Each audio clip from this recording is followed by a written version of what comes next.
Kashi meet बनारसिया के मंच पर रिपब्लिक हिंदुस्तान पहुंच चुका है। काशी मीट बनारसिया के मंच पर दो अमूल्य साहित्यिक कवित्री हमारे साथ मौजूद हैं। मैडम, आप अपना परिचय बताएं। मैं डॉक्टर इंदिरा गुप्ता यथार्थ हूँ। मैं महिला चिकित्सक हूँ और राजस्थान से आपके समक्ष यहाँ आई हूँ। ये काशी मीट बनारसिया से आप समझ सकते हैं, जयपुर राजस्थान गुलाबी नगरी से मैं इतनी दूर बनारस आई हूँ, तो कहीं तो कुछ बात होगी काफ़ी कवि के साथ कॉफ़ी में। जो इतनी बिजी शेड्यूल में से मैं महिला चिकित्सक हूँ, तो मुझे उसमें से भी यहाँ आने का मुझे एक मन रहा मेरा, और मैं यहाँ पर आई और मुझे बेहद अजीज़ लगा आपका ये बनारस। जैसा यह नाम है बनारस, वास्तव में हम जब से यहाँ से कल से आए हैं, हर जगह रस सिक्त लगता है। आप लोगों का व्यवहार, हमारे सत्यप्रकाश जी का व्यवहार, यहाँ के बाशिंदों का व्यवहार। हमने जो टैक्सी कर रखी है उनका नाम है टुनटुन जी। अब नाम देखिए ना, नाम ही इतना ऐसा लगता है परिवार का ही कोई सदस्य हो, इस तरह से। और मैं क्योंकि राजस्थान की रहने वाली हूँ, तो मैं आपको राजस्थान के शब्दों का जो लालित्य है, आप लोग गुलाबी नगरी से वाकिफ़ ही होंगे। राजस्थान जयपुर जो है वो गुलाबी की नगरी के नाम से इंटरनेशनल फेम है। तो रंगीलो राजस्थान कहलाता है, बहुत रंग बिरंगा होता है। तो रंगीले मैडम रुकेंगे। हाँ, मेहता मैडम भी आई हैं। हाँ बिल्कुल, इनको भी हाँ बिल्कुल। मैडम, रिपब्लिक हिंदुस्तान में आपका स्वागत है। आप काशी मीट बनारसिया में आई और आपने संचालन भी किया। जी। बहुत अच्छा संचालन है आपका। बहुत आभार। और कैसा रहा अनुभव आपका? अद्वितीय अनुभव रहा, क्योंकि जैसा मैंने आपसे कहा कि करीब 2 बरस से मैं जुड़ी हुई हूँ पटल पर, और एक आभासी दुनिया से जब आप आमने सामने रूबरू होते हैं, काव्य की महफिल लगती है, साहित्य की महफिल लगती है, तो अद्वितीय आनंद आता है। बहुत लोग मिले और बनारस के अपने जो वरिष्ठ कवि हैं, वर्चस्वी कवि हैं, जो अपना एक पहचान और वर्चस्व रखते हैं इस शहर में, उनसे रूबरू होने का मौका मिला, और ये सौभाग्यशाली लोगों को मिलता है। तो बहुत आनंद आया। शब्दों का सृजन ये कहाँ से, इसकी अभिरुचि आप में कहाँ से आई, कहाँ से इसकी? क्योंकि आप भी वही कॉलेज लाइफ जी होंगी, फिर उसके बाद ऐसे, तो ये कैसे यात्रा रही मैडम? देखिए, यात्रा कवि की शब्दों से खेलना जिसको कहते हैं हम, ये बचपन में सीखा था। मेरी माँ और मेरे पिता दोनों ही हिंदी साहित्य और उर्दू साहित्य के प्रेमी रहे। भाषा का ज्ञान कह लीजिए वहाँ से सीखा, और तोड़ते जोड़ते कब शब्द काव्य या रचना में ढल गया पता नहीं चला। जब कुछ वरिष्ठ साहित्यकारों से के सानिध्य में आए, तो उन्होंने कहा कि आप लिख सकते हैं, और वहाँ से कोशिश आप समझ सकते हैं साहित्य की यात्रा की हुई।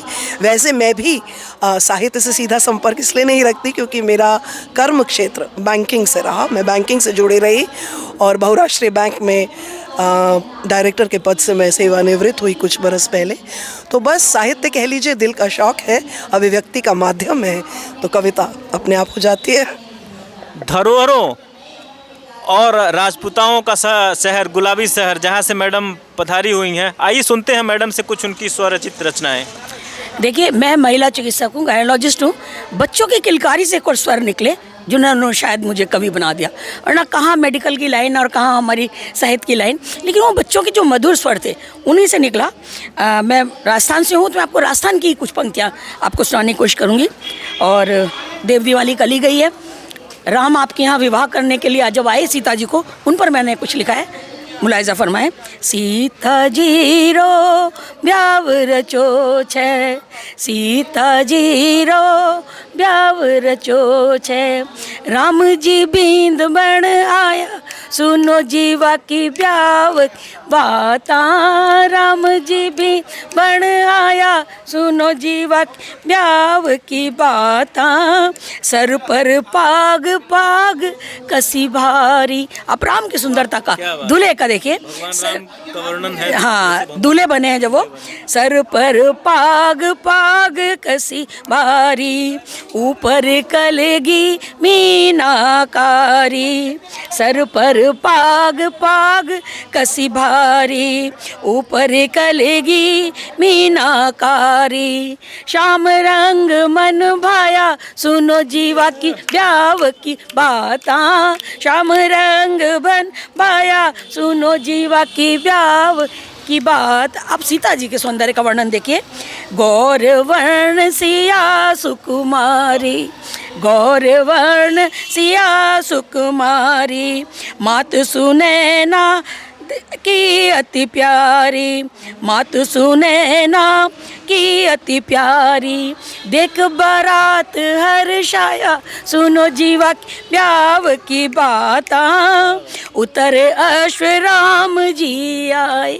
अब राम जब बारात लेके आए, उतरे अश्व राम जी आए, द्वारे तोरण हाथ लगाए, पुष्प गुच्छ बरसाया, सुनो जीवा की ब्याव की बाता, सिया राम वरमाला डाली, सिया राम वरमाला डाली, ढोल मृदंग बजे सुरताली, ढोल मृदंग बजे सुरताली, नाचत है बरसाया, सुनो जीवा की ब्याह की बाता, नाचत है सुर बाला, पुरनो जीवा की ब्याह की बाता, शोभा वर्णिनी न जाए राम की, शोभा वर्णिनी न जाए राम की, अद्भुत लगे संग राम जान की, अद्भुत लगे संग राम जान की,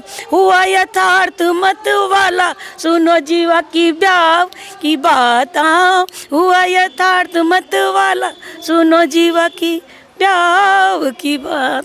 क्या बेटा यथार्थ मैडम ने अपनी रचनाओं से हम लोगों को क्या भगवान राम, मर्यादा पुरुषोत्तम भगवान राम, भाजपा के आने के बाद पूरा देश राममय है, हर जगह राम और हर जगह राम और माँ सीते के चरते हैं। आइए आभा मैडम के पास हम उनकी कुछ रचनाओं के साथ जुड़ते हैं। क्या रचनाएं, साहित्यकार जो है ना, कभी कभी सिर्फ रचनाएं लिखता है और कभी कभी सिर्फ चार पंक्तियों में अपने मन की बात कहता है। तो सुनिए, कुछ चार पंक्तियां सुनाती हूँ आपको। कौन होते हैं साहित्यकार, ये प्रश्न आपने भी किया था। अंधेरों की बस्ती में एक लौ जलाए बैठे हैं, अंधेरों की बस्ती में एक लौ जलाए बैठे हैं, कलम को जो है ना, कभी कभी सिर्फ रचनाएं लिखता है और कभी कभी सिर्फ चार पंक्तियों में अपने मन की बात कहता है। तो सुनिए, कुछ चार पंक्तियां सुनाती हूँ आपको। कौन होते हैं साहित्यकार, ये प्रश्न आपने भी किया था। अंधेरों की बस्ती में एक लौ जलाए बैठे हैं, अंधेरों की बस्ती में एक लौ जलाए बैठे हैं, कलम को मशाल मसीह को आग बनाए बैठे हैं, कलम को मशाल मसीह को आग बनाए बैठे हैं।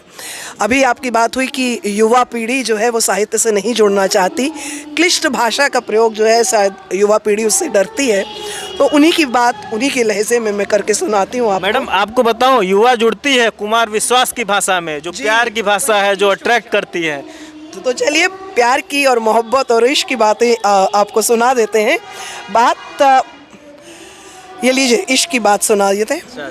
चुपचाप गुजर जाओ इश्क की हद से आप, चुपचाप गुजर जाओ इश्क की हद से बाप, चले आना फिर दर्द बनकर गुजर जाने के बाद, चले आना फिर दर्द बनकर गुजर जाने के बाद। ऐसी ही पंक्तियाँ एक और आपको सुनाती हूँ।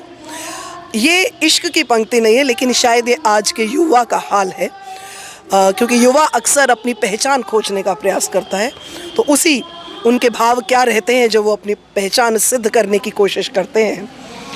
कहने को कुछ नहीं, कहने को कुछ नहीं, होने को सारा जहाँ, कहने को कुछ नहीं, होने को सारा जहाँ, सभी में हम हैं पर हम हैं कहाँ, सभी में हम हैं पर हम हैं कहाँ।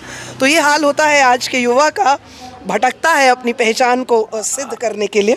आदमी घूम रहा है और अपने को नहीं पा रहा है। इन चार पंक्तियों में मैडम ने बहुत खूबसूरती से इसको बताया है कि आज का संसार कहाँ जा रहा है। रील्स, शॉर्ट और मोबाइल में खोया हुआ समाज, खोया हुआ युवा अपने को कहाँ पाता है। मैडम और कुछ सुनाना चाहेंगे? जी, एक पंक्ति, ये मगरूर रहता है आज का युवा, ये अक्सर उनको लांछन लगाया जाता है।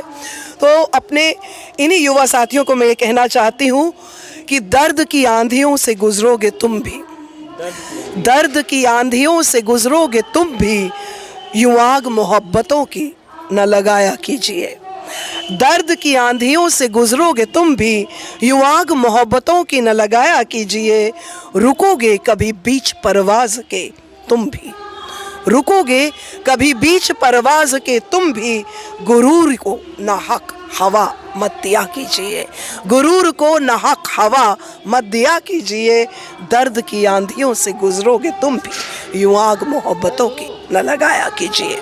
रिपब्लिक हिंदुस्तान के लिए ये आभा मैडम और यथार्थ मैडम थी। काशी शहर परंपराओं का, संस्कार का। मैडम से जुड़ने के लिए रिपब्लिक हिंदुस्तान का बहुत बहुत धन्यवाद।